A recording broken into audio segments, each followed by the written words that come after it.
ایک دن دنیا اور اس کی ہر چیز فنا ہو جائے گی۔ اللہ عز و جل کے سوا کچھ باقی نہیں رہے گا، اسی کو قیامت کہتے ہیں۔ قیامت آنے سے پہلے اس کی چند نشانیاں ظاہر ہوں گی، جن میں سے انشاءاللہ عز و جل کچھ میں آج آپ کے سامنے بیان کروں گا۔ دنیا سے علم دین اٹھ جائے گا، یعنی علماء حق اٹھا لیے جائیں گے۔ جہالت کی کثرت ہوگی، شراب اور زنا کثرت سے عام ہو جائے گا۔ مرد اپنی عورت کے کہنے میں ہوگا اور ماں باپ سے جدا رہے گا۔ گانے بجانے کی کثرت ہوگی، پہلے کے لوگوں پر لوگ لعنت کریں گے اور ان کو برا کہیں گے۔ بدکار اور نااہل لوگ سردار بنا دیے جائیں گے۔ دین پر قائم رہنا اتنا کٹھن ہوگا جیسے مٹھی میں انگار لینا۔ وقت میں برکت نہیں ہوگی، یعنی وقت بہت جلد گزرے گا۔ درندے جانور آدمی سے بات کریں گے۔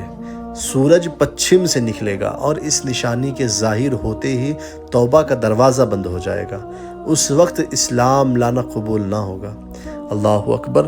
ان علامات کے سوا بڑا دجال بھی آئے گا، اور اس دجال کے علاوہ 30 اور بھی دجال ہوں گے جو سب نبی ہونے کا دعویٰ کریں گے۔ حالانکہ نبوت کا سلسلہ تو ہمارے نبی صلی اللہ علیہ وسلم پر ختم ہو چکا ہے۔